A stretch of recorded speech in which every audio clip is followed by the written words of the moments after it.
வார்த்தையில் அல்ல வாழ்க்கையின் மூலம் காப்போம் நம்முடைய தமிழகமே, காப்போம் நம்முடைய தமிழகமே. நேசமே தனது தெய்வம் என்றே சிக்கை இழுத்ததும் எதனாலே? நேசமே தனது தெய்வம் என்றே சிக்கை இழுத்ததும் எதனாலே? தாயகம் காத்திட தடியடி தாங்கி, தாயகம் காத்திட தடியடி தாங்கி தன்னுயிர் தந்ததும் எதனாலே? தன்னுயிர் தந்ததும் எதனாலே? சிப்பும் மொழிகள் பலவானாலும் சிந்தனை ஒன்றென்ற எதனாலே? சிப்பும் மொழிகள் பலவானாலும் சிந்தனை ஒன்றென்ற எதனாலே? இமயமும் குமரியும் நமதே என்ற, இமயமும் குமரியும் நமதே என்ற உணர்வுடன் வாழ்ந்திட அதனாலே, உணர்வுடன் வாழ்ந்திட அதனாலே. நேசமும் தெய்வமும் இரு கண்களென என்றும் வாழ்ந்திடும் தமிழகமே. நேசமும் தெய்வமும் இரு கண்களென என்றும் வாழ்ந்திடும் தமிழகமே.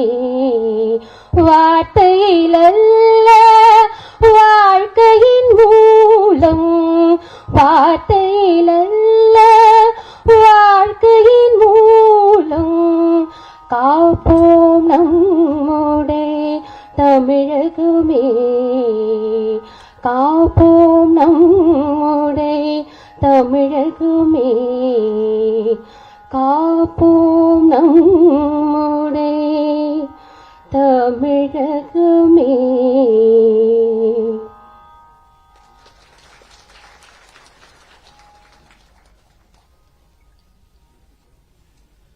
Thank you, Srimati Durga Devi Kumaresan. I now request Sri M. Kumaresan of Center for South Indian Studies, Chennai, to welcome the gathering.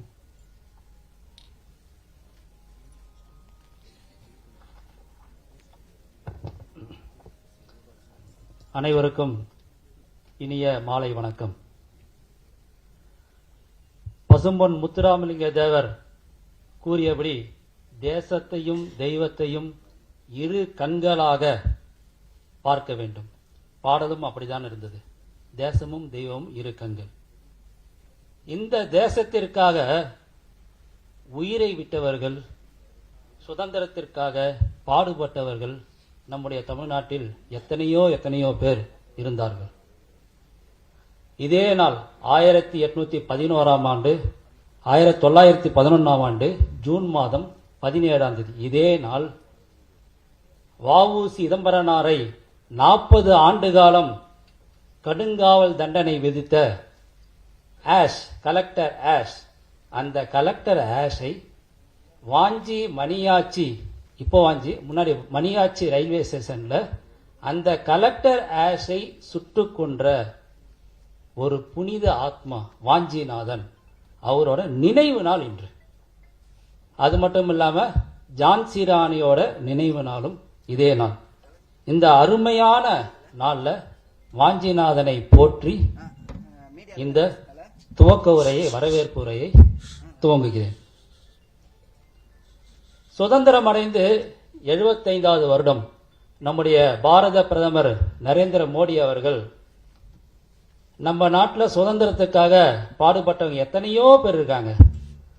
அப்படி அறியப்படாத சுதந்திர போராட்ட வீரர்களோட வரலாறு மக்களுக்கு வெளியே தெரிய வேண்டும் அப்படின்ற அறைகூலை அவங்க வந்து விடுத்தாங்க. அப்படிப்பட்ட அறியப்படாத சுதந்திர போராட்ட வீரர்களோட வரலாறு தமிழகத்துல நிறைய பேரோட வரலாறு வெளியே வரணும் அப்படின்னு சொல்லிட்டு நம்மளுடைய தமிழகத்துடைய மாண்புமிகு ஆளுநர் அவர்கள் அதற்காக நிறைய பணிகள் செய்துட்டு இருக்காங்க. நேற்று கூட நம்ம தமிழ்நாட்டில் பல பேர் 81 அறியப்படாத சுதந்திர போராட்ட வீரர்கள் பற்றின புத்தகம் வெளியானது. நமது சென்னை மண்ணில் சமநீதி, அந்த சமநீதிக்காக முதல் குரல் கொடுத்த இந்த புக்கோட பேரு first native voice of Madras. அதாவது சென்னை மாகாணத்தில் சமநீதிக்காக முதல் குரல் கொடுத்த காஜுரு லட்சுமி நரசு செட்டி அவரோட புத்தக வெளியீட்டு விழாக்கு தலைமை தாங்க வந்துள்ள மாண்புமிகு தமிழக ஆளுநர் உயர் திரு R.N ரவி அவர்களை centre for south Indian studies சார்பாக வருக வருக என்று வரவேற்கிறேன். இந்த விழாவிற்கு மேலும் சிறப்பு விருந்தினராக கலந்து கொண்டிருக்கும் மாண்புமிகு நீதியரசர் மேகாலயா மாநிலத்தின் தலைமை நீதிபதி உயர் திரு எஸ் வைத்தியநாதன் அவர்களை அன்புடன் வரவேற்கிறேன். மேலும் அவர்கள் இந்த பப்ளிஷிங் அதில் வந்து ரொம்ப அதிக அனுபவம் உடையவர். அவருடைய தந்தையும் சட்ட புத்தகத்தை வந்து பப்ளிஷ் பண்ணுறதுல அவங்களும் இருந்தாங்க. ஸோ மாண்புமிகு நீதிபதி அவர்கள் சட்ட இதழ் வெளியீட்டிலையும் அவங்க வந்து ஈடுபட்டிருக்காங்க. இந்த புத்தகத்தில் மேலும் இந்த புத்தகத்தோட சிறப்பான ஒரு விஷயம் என்னன்னா, இந்த புத்தகத்தோட அணிந்துரை ஃபோர்வேர்டு, அந்த ஃபோர்வேர்டை மாண்புமிகு நீதியரசர் மாண்புமிகு எஸ் வைத்தியநாதன் அவர்கள் ஃபோர்வேர்டு எழுதியிருக்காங்க. அவர்களையும் centre for south Indian studies சார்பாக வருக வருக என்று வரவேற்கிறோம். காஜுரு லட்சுமி நரசு செட்டி அப்படின்னு சொல்லும் போதே உங்களுக்கு தெரிஞ்சிருக்கும் ஒரு தமிழ் இல்லையே அப்படின்னு. பரவாயில்ல, சென்னை மாகாணன்றது அந்த டைம்ல சவுத் இந்தியா முழுக்க தான் சென்னை மாகாணம், சென்னை பிரசிடென்சி, மெட்ராஸ் பிரசிடென்சி அப்படின்றது. அதனால அவருக்கு பெருமை சேர்க்கணுன்றதுக்காக அந்த சமுதாயத்தை சேர்ந்த தெலகா, பலிஜா, காப்பு கம்யூனிட்டி, அந்த ஒட்டுமொத்தத்தையும் பாதுகாக்கக்கூடிய தென்னிந்தியாவோட ஒருங்கிணைப்பாளர் இருக்கக்கூடிய தாசரி ராமு அவங்க வந்திருக்காங்க. அவர்களும் இந்த புத்தக வெளியீட்டு சிறப்பு விருந்தினராக வந்திருக்காங்க. அவர்களையும் வருக வருக என்று வரவேற்கிறோம். மாண்புமிகு பாரத பிரதமர் கூறியபடி அறியப்படாத சுதந்திர போராட்ட வீரர்களை பற்றின வரலாறு எடுக்கணும். சரி, நாமளும் ஏதாவது அதில் ஒரு பங்கு இருக்கணும் இல்லையா? அதனால centre for south Indian studies அப்படிப்பட்ட நபரை தேடிட்டு இருந்தோம். அப்போதான் எங்களுக்கு தேடிட்டு இருக்கும்போது சமநீதிக்காக குரல் கொடுத்த ஒருத்தர் சென்னையில் இருந்தார். அவர் யாரு அப்படின்னு பார்க்கும்போது இந்த படத்தில் இருக்கக்கூடிய காஜுரு லட்சுமி நரசு செட்டி, அவர் சமநீதிக்காக குரல் கொடுத்தாரு அப்படின்னு எங்களுக்கு கொஞ்சம் கொஞ்சம் விவரம் தெரிஞ்சது. இந்த பணியை வந்து யாரை வச்சு பண்ணலாம் அப்படின்னு சொல்லி நாங்கள் தேடிட்டு இருந்தோம். அந்த மாதிரி தேடிட்டு இருக்கும்போது சென்னையில் ஹைகோர்ட்டில் இருக்கக்கூடிய வழக்கறிஞர் ஒருவர், அவரும் வந்து இந்த சமநீதிக்காக நம்ம வழக்குக்கு ஒருத்தர் தேவைப்படுது அப்படின்னு சொல்லி அவரை தேடிட்டு இருந்தார். அவருக்கும் இந்த படத்தில் இருக்கக்கூடிய காஜுரு லட்சுமி நரசு பற்றி கொஞ்சம் தெரிஞ்சிருக்கு. கடவுள் அருளால சென்டர் ஃபார் சவுத் இந்தியன் ஸ்டடீஸும் அவரும் இணைந்து கடந்த 1.5 வருஷமாக இதற்கான ரிசர்ச் பண்ணி இப்படிப்பட்ட ஒரு அருமையான புத்தகத்தை தயார் பண்ணிருக்கூடிய இந்த புத்தகத்தோடைய ஆசிரியர் திரு பா ஜெகநாத் அவர்களை வருக வருக என்று வரவேற்கிறேன். மேலும் இந்த நிகழ்ச்சிக்கு வருகை தந்துள்ள ஓய்வு பெற்ற தற்போது இருக்கக்கூடிய நீதிபதிகள், பல முன்னணி வழக்குரைஞர்கள், தொழிலதிபர்கள், பெரியோர்கள், தாய்மார்கள், பத்திரிகை நிறுவர்கள், அவர்கள் அனைவரையும் வருக வருக என்று வரவேற்கிறேன். வணக்கம்.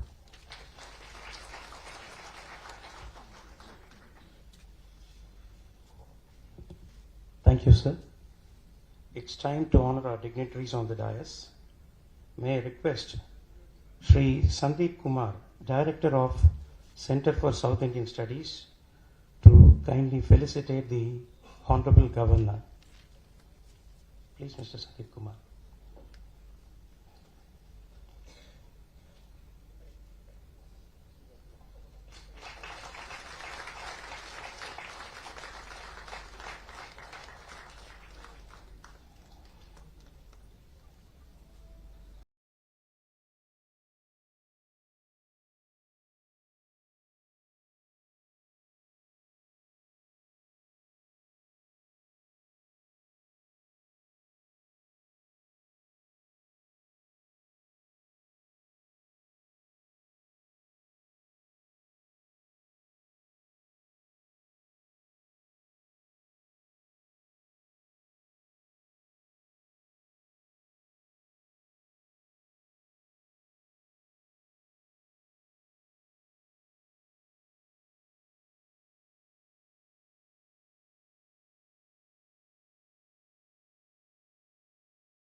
B. Jagannath, the author of the book, will receive the felicitation from the Honorable Governor along with his blessings for this extraordinary work.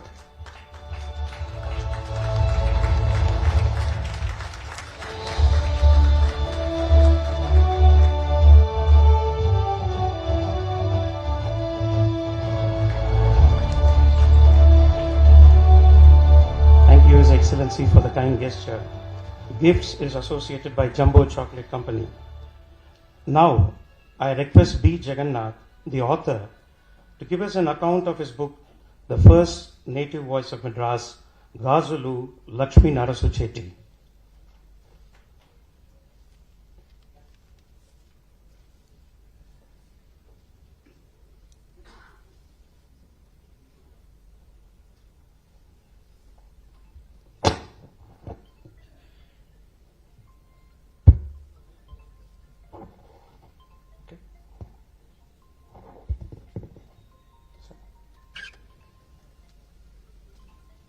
Your Excellency, Honorable Governor of Tamil Nadu, Shri R.N Ravi ji, Honorable Sir Justice Vaidyanathan, the Chief Justice of Meghalaya High Court, Shri Dasari Ramu, Shri Kumaresan ji, Sandeep ji of Center for South Indian Studies, and also I would like to thank at this point of time Shri T.S. Krishnan, who is not present here but who has been kind enough to give us the foreword for the book. He is a great grandson of Subramanya Shiva.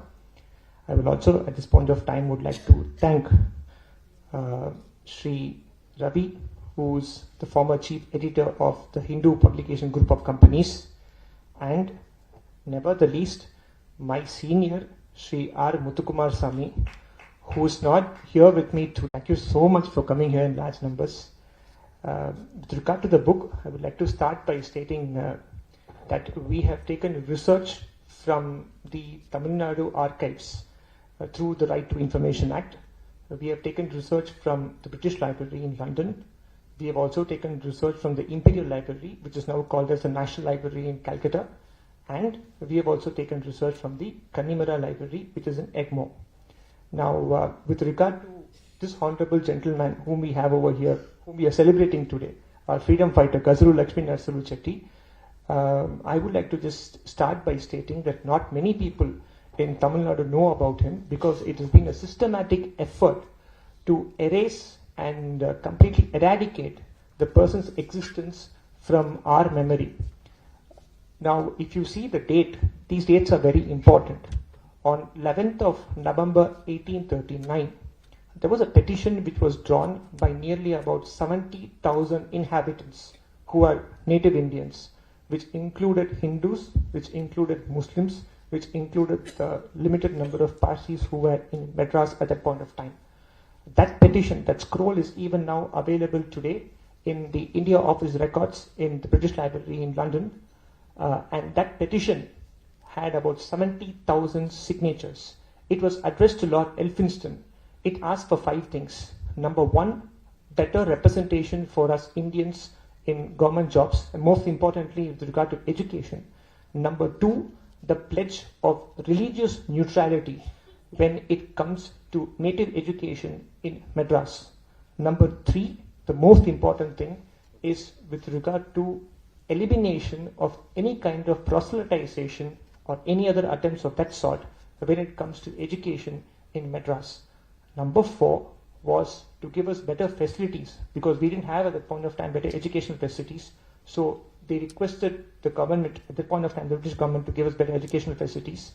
Point number 5 was to ensure that we as natives get our own individual identity so far as the native education is concerned. What happened after that was Lord Elphinstone, the then governor at that point of time, responded, and 3 things happened. Number 1, the will of Pachayappa till then was not probated. It was then probated, and the Pachayappa institution, as we know right now, which is a beacon of hope for the native people at that point of time, was inaugurated. Number 2, we had what we know right now today as Madras University. Next time if anybody says to you that Madras University was as a result of the benevolence of the British, it is wrong, because it was as a result of the 70,000 signatures which was given by our native people. I have documentary evidence for that. We have stated that in the book, which was given to us through an email from Steve Trevana, if I've got his name correct, Scott Trevana Connors, who is a history professor in University of Cambridge. Point number 4, in addition to all of these things, we as natives were for the first time allowed to establish our own native institutions to have English education. Pachepa High School at that point of time was started as a beacon of hope, and we know today the Pachepa Charities is there right now. After this, what happened was in 1844, Gazaru Lakshmi Narasimha Chetty was at the pioneer because he was born to a very rich and wealthy family. His father Sidhuru Chetty was the founding native member of the Madras Chamber of Commerce, along with Bidni, Arbuthnot, and the directors of the Madras Bank. He was one of the most wealthiest Indians at that point of time. In 1844, in October, he started something which was revolutionary and far ahead of his time, which was the Madras Crescent newspaper and the Hindu press. Rightly so, he has to be acknowledged and revered as the father of printing press and newspapers in Madras. It was in 1844 when he had launched this, and we have documentary evidence which we have taken from the archives of 1848, where there's a letter from the Postmaster General which is sent to the Chief Secretary, where we can see the circulation of the Madras Crescent newspaper is 10,500. Imagine this for a moment. There is no electricity, there is no telephone, there is no telegraph, there is no computer, no email, no WhatsApp, nothing. At that point of time, in 1848, to have a circulation of an English newspaper with more than about 10,500 is no mean joke. So that is what this person whom we see over here in the portrait, this great son of Bharat, has done. That is why we have kept the book's name, The First Native Voice of Madras. What happened after that was the missionary, the Christian missionaries at the point of time. I'm talking about the British Christian missionaries, not the Indian Christian missionaries. The British Christian missionaries at the point of time, along with the government at that point of time. The governor at that point of time was Marquis of Tweedledale. They had a tacit agreement, and they did something which was enormous, which was to introduce Bible as a mandatory curriculum in all government and government-aided schools in Madras. On 7th of October 1846, there was a huge meeting which was presided over by Gazaru Lakshmi Narasimha Chetty, and the signatures alone were 12,000 signatures. The matter was debated in the House of, it was sent to the House of Commons in England. The matter was debated in the House of Commons, and after much protest and so much of memorials being sent to the House of Commons, Marquis of Tweedledale had dropped the idea of introducing Bible as a mandatory curriculum. At this point of time, there was one English gentleman who was there called as Henry Chamiers. We all must have known the Chamiers Road which we have over here in Madras. Henry Chamiers was a member in the governing council. His father was the chief secretary of Madras. He wrote 3 dissenting minutes against the governor, stating that the natives of this country deserve better education minus this superimposition of religion. We have a pledge to maintain religious neutrality, and we have to do that, is what Henry Chamiers wrote. After that, seeing what all was happening in Madras, Gazaru Lakshmi Narasimha Chetty, following the footsteps of the British Indian Association, on 26th of February 1852, had started something which was a very revolutionary thing at that point of time, which was a first political movement in the history of Madras, the first organized political movement in the history of Madras. It is called the Madras Native Association. The Madras Native Association, immediately upon its formation, sent various memorandums, various representations. In tens and thousands of signatures were collected. It had a membership of beyond 10,000. The political arm was called Madras Native Association, and the publication arm was the Crescent. Gazaru Lakshmi Narasimha Chetty emerged as a beacon of hope for us natives. He was the voice of the natives to fight for us in a democratic, non-violent, participatory manner, and his memorials reached Great Britain. In 1853, something terrible happened. There were reports, widespread reports in Madras which were documented and which were sent to London. Those reports consisted of a series of information, documentary evidence, which highlighted that torture was used as a method to collect and extract revenue from us natives. That's right, torture was used as a method to collect revenue from us natives. 15,000 signatures were sent in 1853 to London, and this matter was debated in the House of Commons.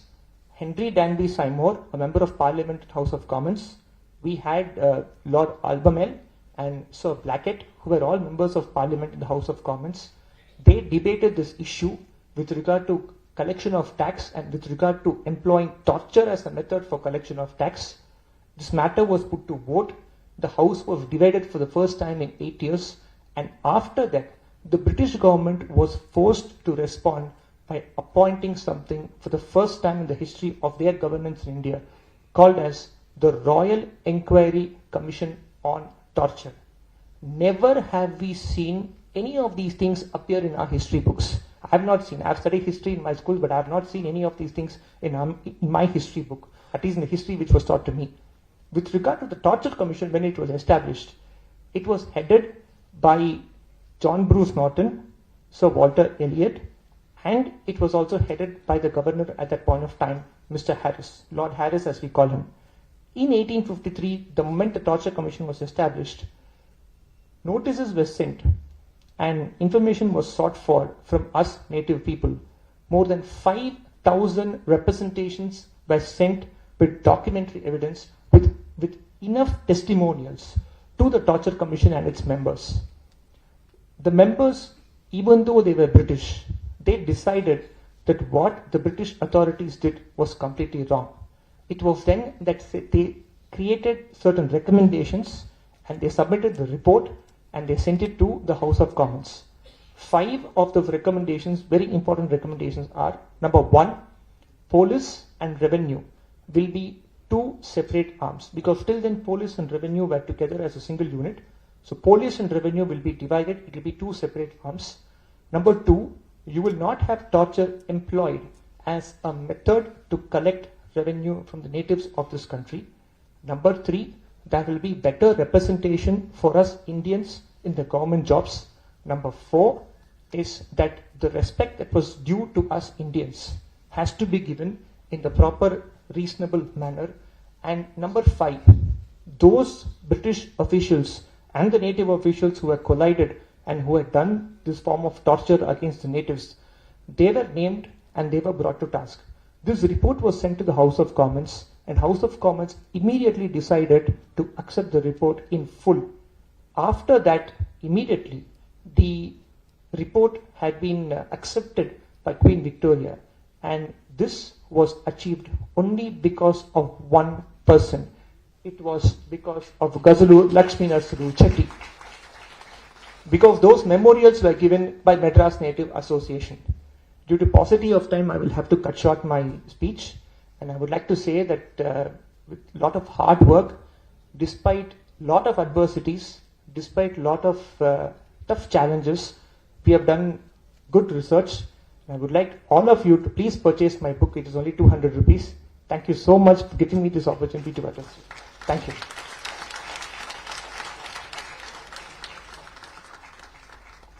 His Excellency, Governor of Tamil Nadu, my dear friends on the dais and off the dais, a fine evening to all. I have immense pleasure to participate in this book release function. I congratulate Mr. Jagannath for having authored the book, The First Native Voice of Madras, Gazalu Lakshmi Narasimha Chetty. First of all, let me tell you that a book which helps us to develop our knowledge and transports us into a different world is a real treasure. What cannot be explained by a human mind can be taught by a book that must be preserved like a valuable ornament. A voracious reader of books will generally be strong enough in speaking languages fluently and communicating to others spontaneously without any hesitation. A book is the best companion for self-learners to receive more and more information on all issues and topics. According to me, an ornament alone is not a treasure, but a library consisting of good books is also considered to be a treasure trove which is inexhaustible. Whenever negative thoughts haunt our mind, reading a good book gives us peace, consolation, and moral support. A book is always our finest guide and also an inspirational and moral supporter. As outlined by George Martin, an American novelist and a short story writer, a reader lives 1,000 lives before he dies. The man who never reads lives only once. A joy of reading books cannot be described in words. It is something that one can understand only by actual experience.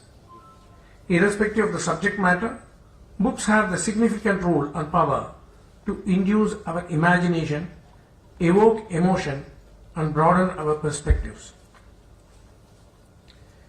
When one spends hours and hours reading a book, creating a world with different characters in his mind, his imagination powers are sure to get a boost. Upon reading books, one will never get bored, even being alone for a long time. Reading books is the best medicine to kill boredom. It makes one understand his thoughts and emotions more clearly. It makes one realize who he really is and makes his life more meaningful. It will make one a better thinker and a better man. Insofar as the work of Mr. Jagannath is concerned, though he is an advocate by profession, he has not limited his skill only in advocacy and merely appearing before the court, but toiled to write a book on hidden figure in the society like Gazulu Chetty. I am aware that writing a book and composing the same is not an easy job. Just writing a book will not serve any purpose, and the character being introduced by the author must be packed with sufficient information so that the reader can easily visualize that person. Such an attempt could be achieved by providing detailed descriptions of the character's traits. The book that is released today is a book on Gazulu Lakshmi Narasu Chetty, who, being a freedom fighter, was the first Indian in a Madras presidency to establish, own, run a printing press as found by the author himself through various historical documents. I really congratulate Mr. Jagannath for bringing out a fine portrait in the memory and honor of Gazulu Chetty. Due to paucity of time, I have not gone through the entire book. In Tamil, there is a proverb that "Oru paanai sothirkku oru soru padam," which means that to test whether the rice in the pot is cooked properly, it is enough to test the single rice for the desired level of cooking. Likewise, I peruse few chapters of the book, namely Regime of Torture, Testaments of Torture, Honorable G.L.N. Chetty, and the like. The book vividly describes about the torture prevalent during the regime of British for non-payment of rent or taxes through historical documents, and also the significant role played by Gazulu Chetty in bringing out the torture to the notice of Queen Elizabeth. In honoring Gazulu Chetty, who opposed unbridled consumerism like Mahatma Gandhi, he was appointed as a member of the Council of Fort St. George in Madras in the year 1864 by Her Majesty Queen Victoria for his contribution towards governmental affairs, which is evident from the chapter of the book Honorable G.L.N. Chetty. The author has also annexed a scanned copy of the letter appointing Gazulu Chetty as a nominated member of the Legislative Council of Madras Presidency to strengthen his area of research.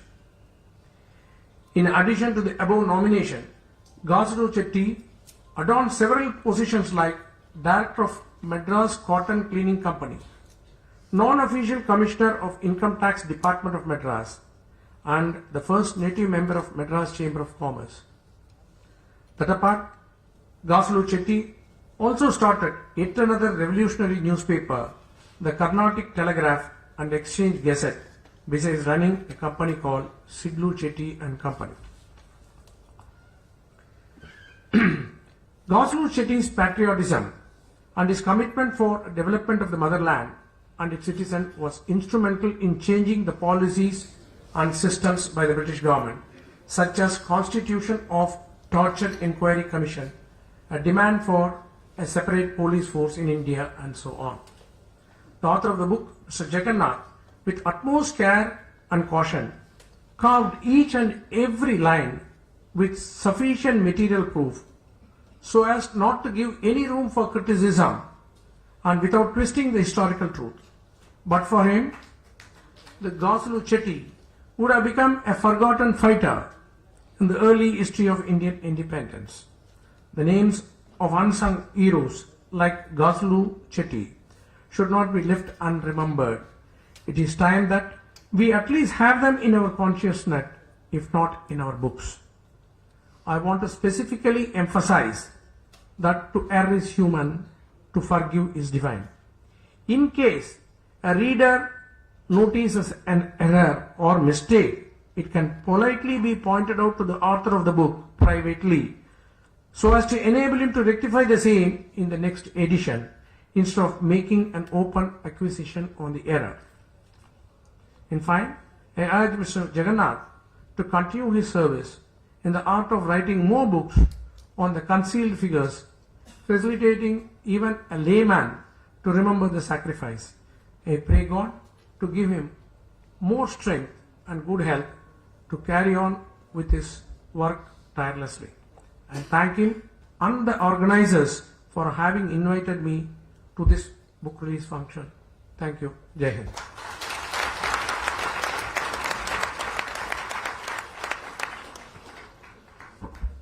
Thank you, Honorable Chief Justice.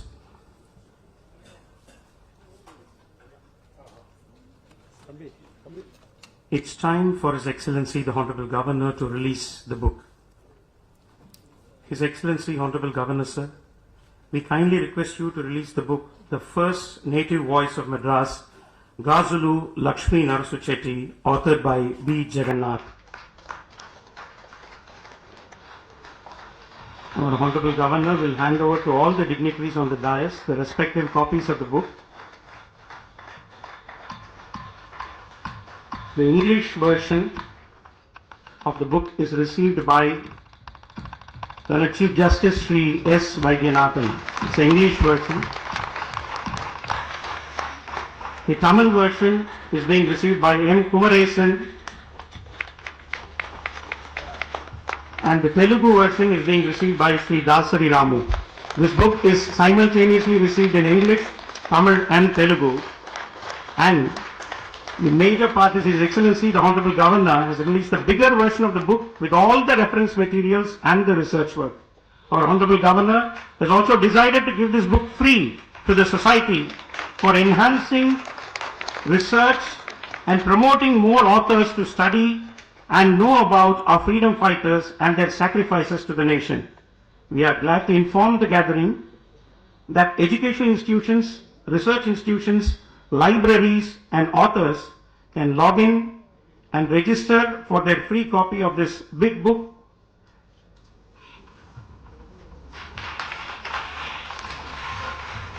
It is being presented by the Honorable Governor himself to the society. It has all the references and the research work.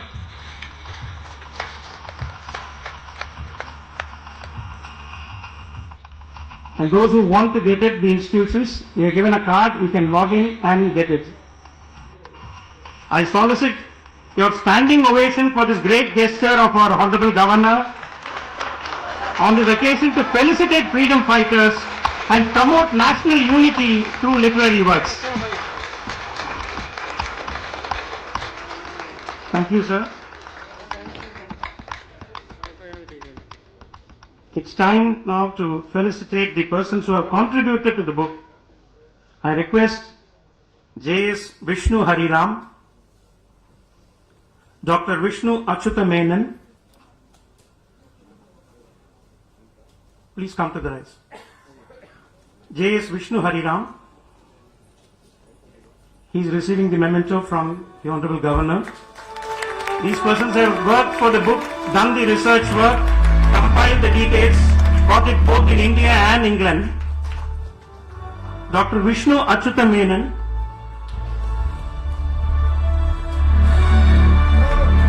Vishnu Achyuta Menon.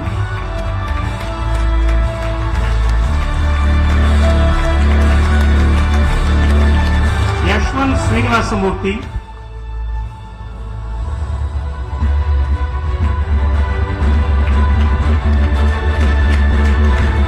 He's a student of law. R.C. Wilson and Setu Raman.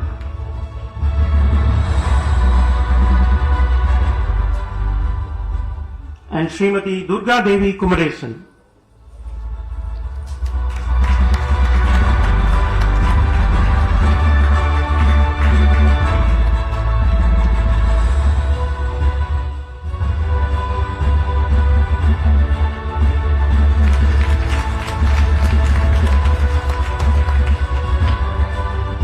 And on this occasion we have a special mention about the help extended by Maureen Hart of British Library India Records Office, London, Scott Travanor Connors, History Department, University of Cambridge, and the staff of D section of Tamil Nadu Archives and Historical Research Office, Egmore. May I now request our most respected Honorable Governor of Tamil Nadu, Shri R.N. Ravi ji, the chief guest of this evening function, to address the gathering. Please, Shriman.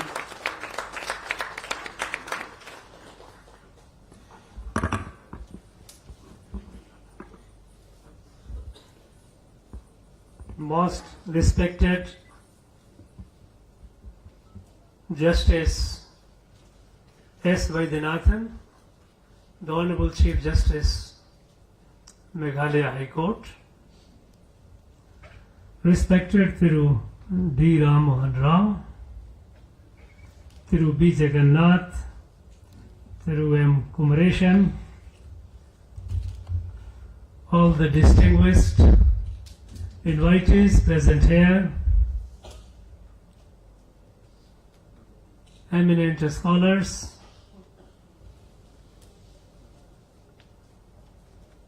fellows of Center for South Indian Studies, friends from the media. At the very outset, I, on behalf of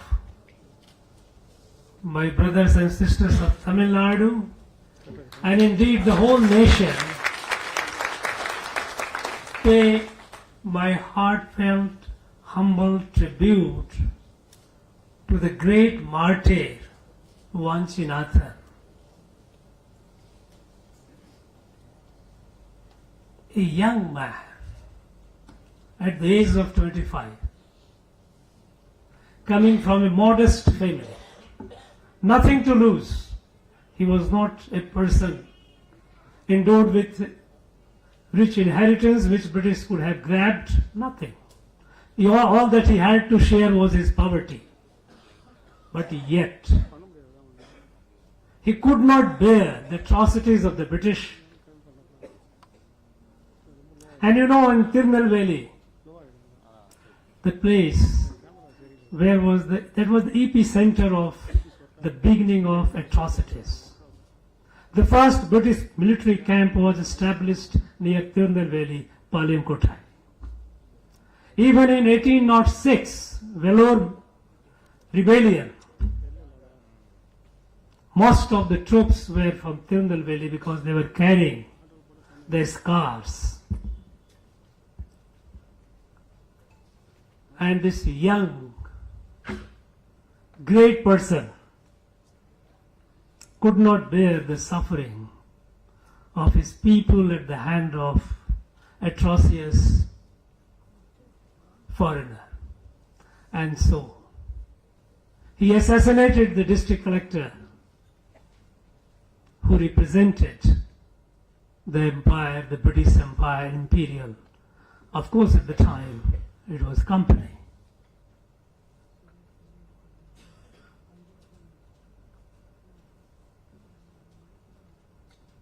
Friends, yesterday, in our state, in hundreds of colleges, we celebrated Jambudvip Pragadanam, because great Mardu Pandyas, not only brave warriors but great visionary, who revealed that a strategic document, Jambudvip Pragadanam, giving a call not only to the rulers, numerous, but to the people of all communities, people of Bharat, to the Indians who were serving in the British military, Subedar, Jamadar, Havaldar, Naibs, urge them all to eliminate these wretches, Europeans, wherever they are. Unitedly fight, liberate this motherland.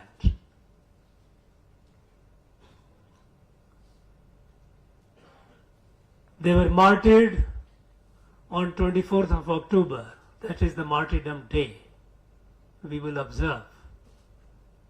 But yesterday was that visionary revelation of the visionary document, and we observed it all over the state. Friends, here the tragic story is that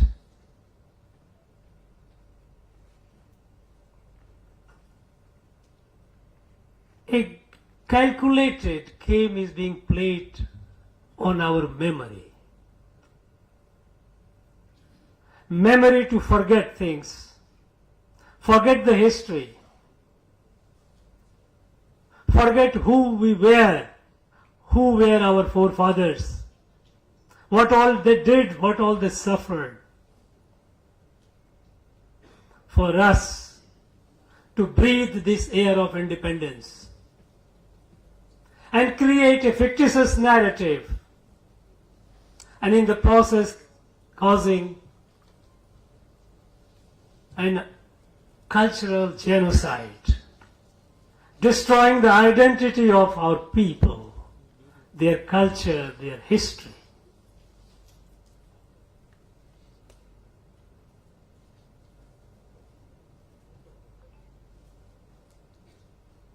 Advocate Jagannathan said he read something in the history he could not read as far as he is concerned.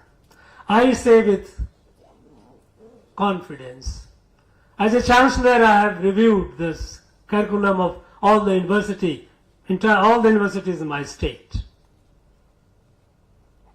There is near blackout of national freedom movement. In fact, the last 200 years of history of this place, the history of the people of this place, the 19th century and the 20th century. The 19th century is only a glorification of the British. They gave us this, they gave us that. And 20th century is a legacy of carrying on a fabricated fake ideology.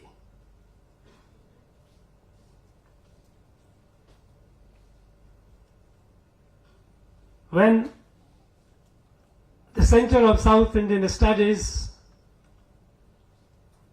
they took up the project, and Advocate Jagannath, he produced the book Unlike Justice Vaidyanathan, I can claim I have read from page to page. And I tell you, this book is so rich in material, so rich in evidence, that I can confidently say that this book is highly, highly condensed. Actually,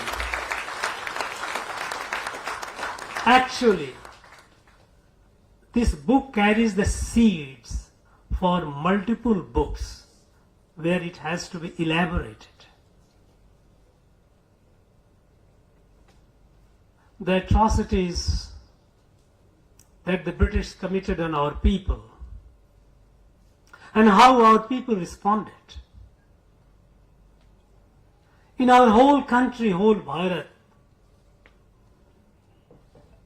all over,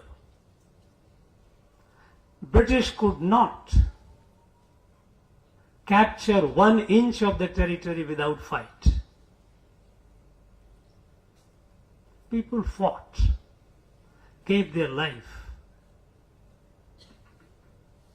Here, yesterday while we were observing this Jambudvip Pragadanam Divas,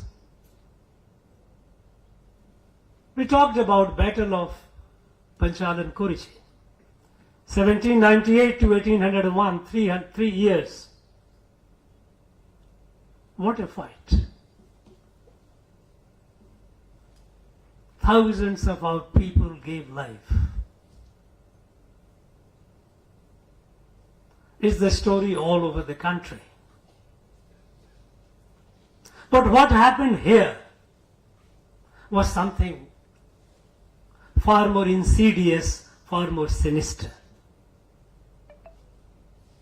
You know that when the company, the East India Company, began capturing the territory, beginning the Battle of Plassey in mid-18th century, and by 1765 when they got the right of Diwani, the taxation, that means Bengal was de facto under the company control. Technically it was still with the Mughals. And at that point of time, Robert Clive, who was the governor of Bengal, he wrote to the company headquarters that we are a trading company, our USP, our competence lies in trade. Now we are capturing territory. Administration is not our forte, we don't know how to do it. So he suggested that British government should take over. The matter was hotly debated, and eventually they came to a conclusion, and largely based on a report by the advisor to the colonial affairs, advisor to the British government on colonial affairs, because British had begun the experience of colonizing. They had colonized North America. They had colonized some other territory in the world. So they had the experience. They had an office of advisor to the colonial affairs. And University of Edinburgh was their associate, and Professor Adam Ferguson was the advisor. Eventually his report that was accepted by the government, where he says that our experience of colonization or colonizing North America and other places cannot be replicated in India. Because what they did in other places, was North America, Australia and other, they annihilated the indigenous population and they settled, they captured and got established.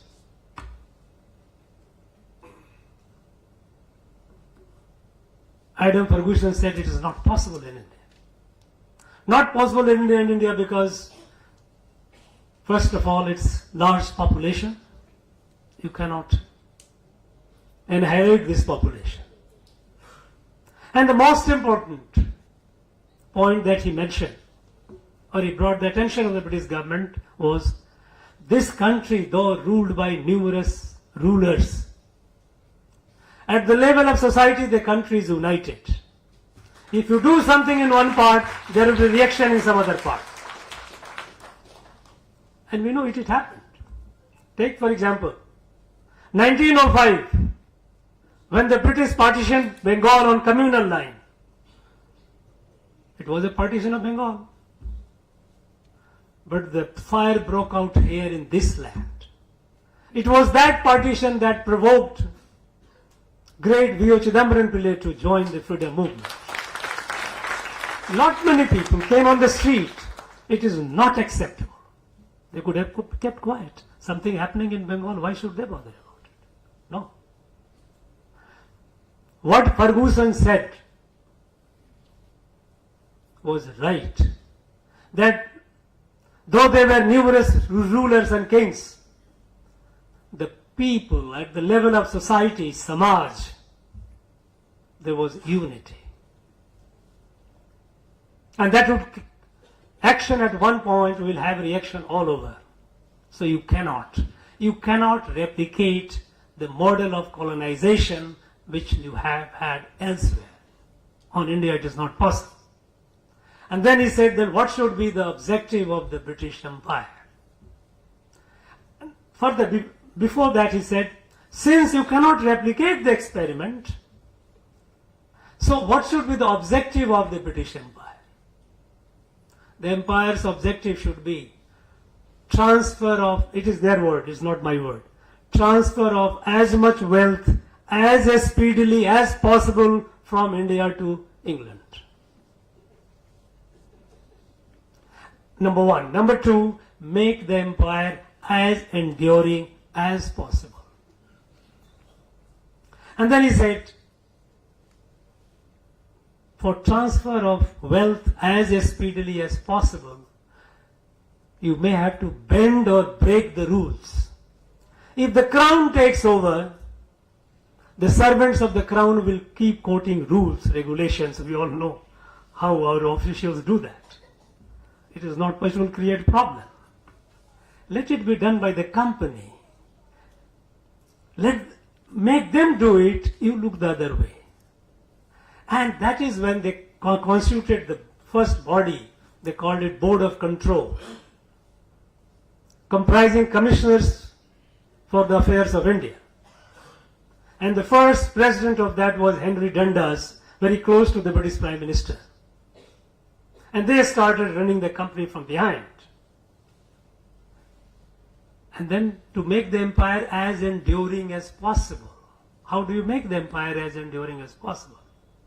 And there they came to the conclusion that they had to change the cultural DNA of this country.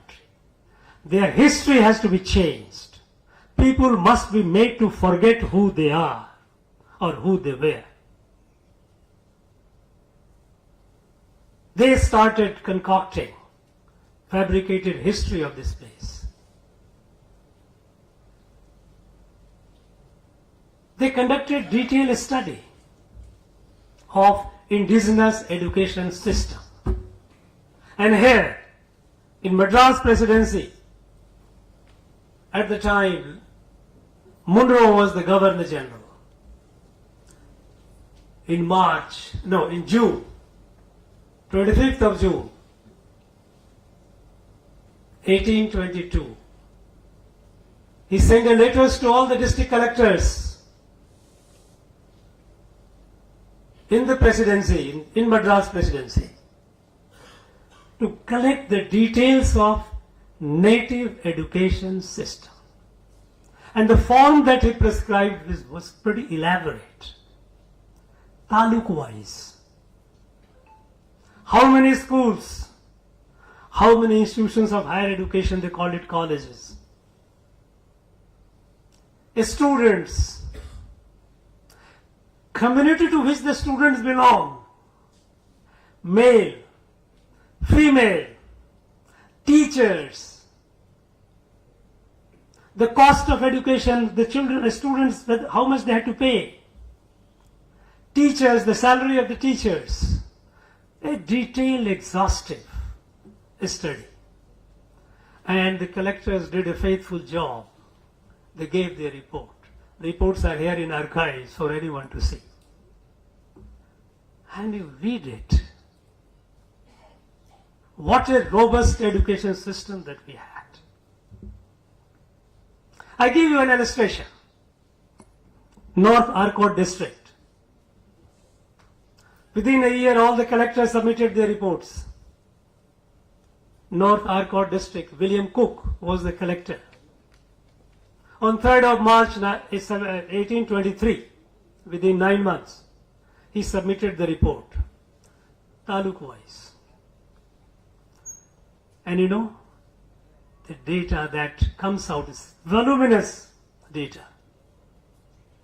There were 630 schools and 69 institutions of higher learning, which they called colleges, in North Arcot district. As students, as they said, come. Those days there was no such caste consciousness, by the way. Even if you read the Jambudvip Pragadanam, Marvi Pandyas, they have mentioned Brahmana, Kshatriya, Vaishya, Shudra and Musalman, all unite. There was no caste.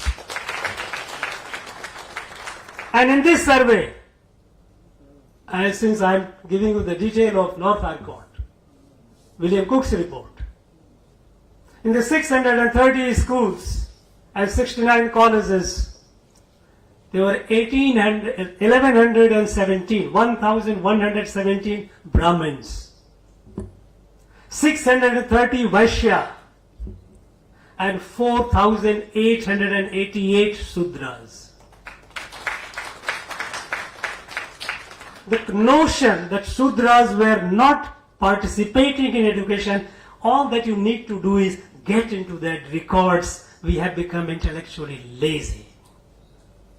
All these are records I am not getting from, I don't have a magic wonder figure. I have dived the archive. These are reports available. Female. Of course, the number of female was less. But it was across the community. There were girl students studying. Fees of the students' fees. No fees were charged. Because Vidya Dan was not considered a commercial activity. So students were not to pay any fees. Nor teachers were paid any salary. Teachers were only given the subsistence. They lived, their needs were met. These institutions were supported by the community assets, essentially the land. And at that point of time in Madras Presidency, 35% of the land was community land. So the entire source of revenue to run these educational institutions, where students could come and study, they could have meals, and along with that, there were other institutions also, institutions where the travelers could come and stay and walk, the pilgrims could come and take rest for a couple of days, their meals have to be met. All these were supported by this community land. That community land was the source to sustain the education system. So what Munro did, the 35% land, which was exempt from taxation until then because community land, he promptly reduced to 5%. 30% of land was brought under taxation, only 5% was left. Educational institutions by 1823 onward, they withered for want of fund. They all died one after another. What were the subjects which were taught? Subjects taught were Vedas, other epics, Ramayana, Mahabharata, Bhagavatam, Ganitam, mathematics, astronomy, medicine, Vaidya, music, dance, comprehensive medium of teaching. In schools, native language. Tamil, Tamil area, Telugu, Telugu area, Kannada, Kannada area, Malayalam, Malayalam area. In higher education, one of the two. Two of them. Tamil, Sanskrit. Telugu, Sanskrit. Kannada, Sanskrit. Malayalam, Sanskrit. This was the language of teaching in higher education.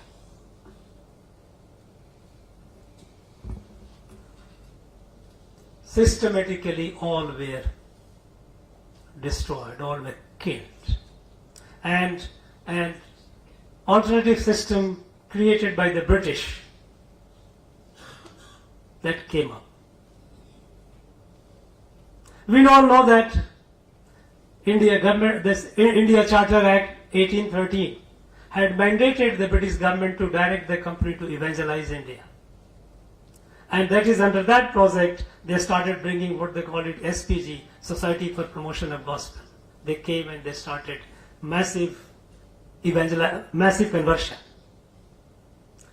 They made it compulsory. One thing which Jagannath did not elaborate, I don't know what compelled him. In the letter of November 1839, to hold, please don't compel us to give up the religion which our forefathers have been practicing for thousands of years for getting admission in your school. The core issue was that, because they had made it compulsory, that for admission, native schools, native colleges were closed. Is admission here? You have to change your faith. Society was bubbling with anger, seething with anger.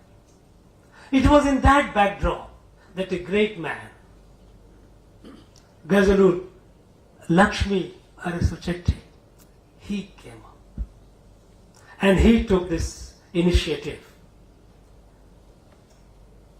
organizing the people, creating unity among them, articulating the organized voice, publishing the Crescent, Madras Crescent, so that the message reaches out to a large number of people. He did phenomenal work.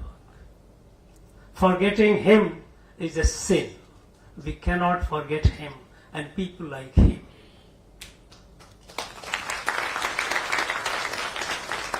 But friends, also, this entire 19th century is like black box. Hardly any work has been done. That was the period of ferment. When the British started all these atrocities, having taken the lands, heavy taxation, farmers were suffering acute distress, people were giving up their farming, migrating to places here and there. Schools were closed, educational institutions were closed. Conversion was at the peak, forced conversion. It was in that backdrop that society responded. How did they respond? A few illustrations. I am not an expert. I only got to a few cases, but I leave it to the people here to experts here, to students and scholars to do the research. It was in that backdrop that great people emerged, like Vallalar, Ayya Vaikuntha. All these people started the movement to save the society in their own way. They started also educational institutions, parallel education institutions. Vallalar started a number of education institutions where he made Tamil, Sanskrit and English 3 subjects. Today, of course, Sanskrit is banished from all the universities, all the state universities. There is hardly any Sanskrit. Department exists only on paper. This 19th century was the period of maximum suppression, maximum oppression. Another thing, which is completely unresearched, not talked about. Several hundred thousands of our people were forcibly taken from our land, largely from South Tamil Nadu, as slaves, as indentured laborers to work in British colony in Sri Lanka, Malaysia, Burma, Mauritius, Fiji. Through inducement, intimidation, coercion, kidnapping. There was slave market. Something like this happened also in the northern part. When the British discovered the tea in Assam, they wanted laborers. That was not the time when we had mechanized economy. Human labor, animal labor, these were the things, assets. These were the capital for the production. And when they found it, they took 500,000, over 5 lakhs Adivasis from central India, what is today Jharkhand, Odisha and Chhattisgarh. Took them again as slaves. And when they started taking, I don't know how many of you have read Alex Haley, The Root. That is when the colonizers in America started taking the slaves from Africa. It was worse than that. But the slave trade to the northeast of India, Assam, is documented. How the people were taken through all this inducement, coercion, kidnapping, false promises, trapped, and how they were intermediaries, labor sardars. And how the labor hards, where you sell vegetables, they used to sell labor. And the people used to be paraded on this platform, stripped naked, and the buyers used to look at the teeth and the body, whether the person is healthy, and put the price. This is how our people were treated, and this is how our people from this land were treated when they were taken to the British colony.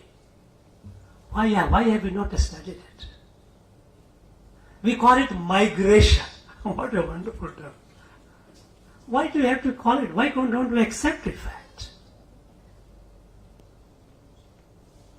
It was forced slave trade. This again happened in 19th century. These are areas which we have not studied. And what happened in 20th century is nothing but a continuation of the 19th century. In other names. I was going through the curriculum syllabus of my universities, history, political science, literature.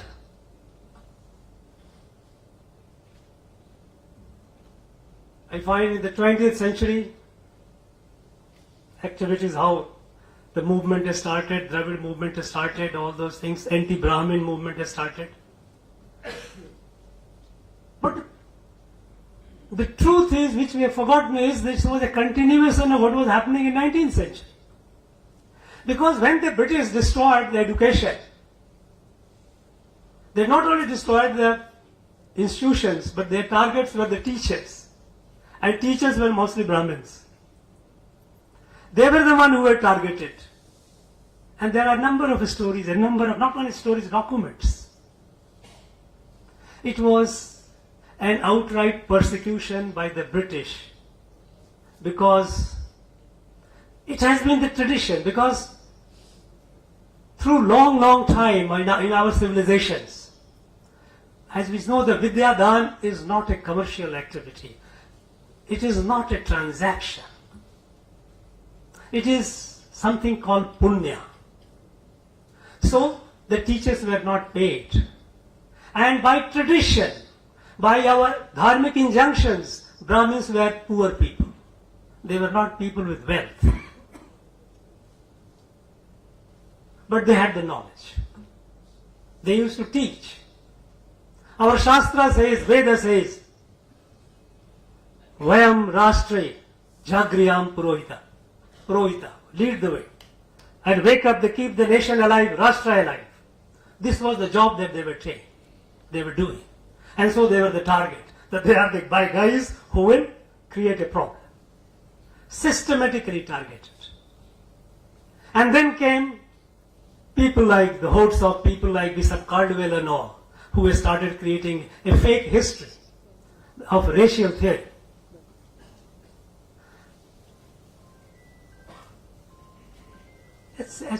I have said it on some other platform. This man was a school dropout.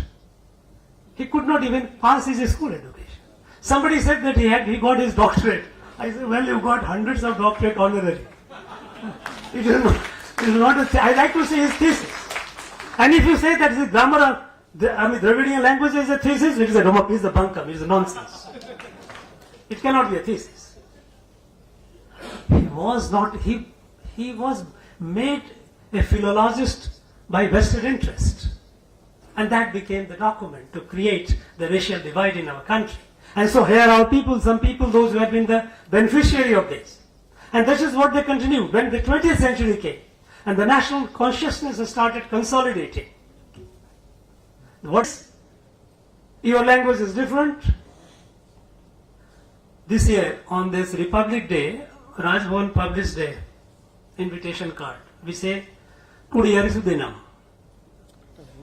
Somebody comes and says, Sir, Dinam is not a Tamil word. It is not a Tamil. I say, is it so? No, sir.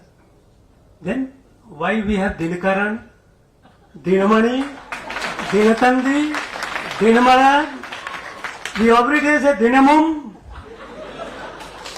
Why? Why this hatred?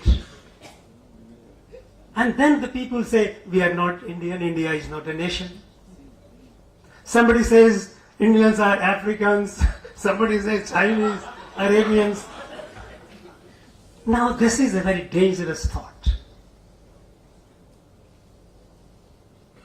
This is a highly divisive. We need to bring the truth out to the people. We need hundreds of researchers. One Jagannath is not enough. They need many, many, because a story of such a large number of people over a century and a half is not a joke. Every aspect of it needs to be studied, needs to be researched. And the good thing is, the sad thing is that this has faded from our memory. We don't remember. In fact, I'm not surprised, because in the curriculum we don't have it. So all our young people under the age of 50, they do not know Bharat here, because they have not been told in their schools, in their colleges. It is not there. Especially in colleges, it is not there. Even though it has faded from our memory, we might have forgotten the numerous freedom fighters and the martyrs who gave their life. But the good thing is, or the saving grace is, that the documents are available. All that we need to do is commit ourselves, dig up those documents, do the study, do the research, publish it for the sake of it. It cannot be erased, and we must do it. Because at stake is the integrity of the nation. At stake is the identity of a people. Who are Tamil people? The whole denial of the history that you are not, you are a different race, your gods are different, your language is different, you have nothing to do with the rest.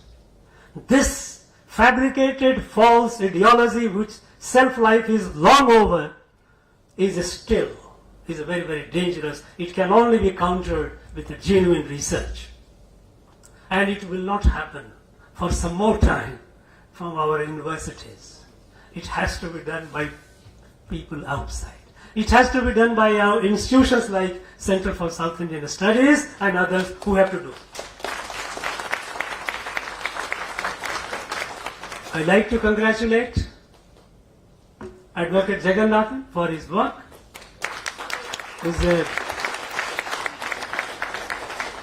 If you read the book, I feel that way, that it will inspire you to do some work, to know more about it, because it is a catalyst. It is not just a compendium of documents and facts, but while going through it, it will provoke you. It will pique your interest to know more.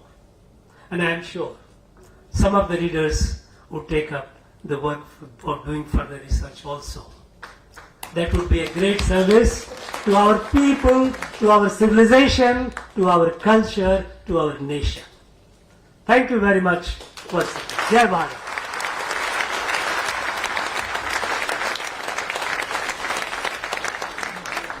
Thank you, Your Excellency, for the thought-provoking and awakening speech. Pranams to our Honorable Governor for the wonderful words of wisdom with patriotic fervor. Swarajya Desam was the dream of our ancestors. Akhanda Bharatam is our present vision. May our Bharata Mata shower her blessings on all of us to live happily in this divine nation with unity and prosperity. Now, I call upon Sri R.N Devanathan, Research Associate, Center for South Indian Studies, to deliver vote of thanks.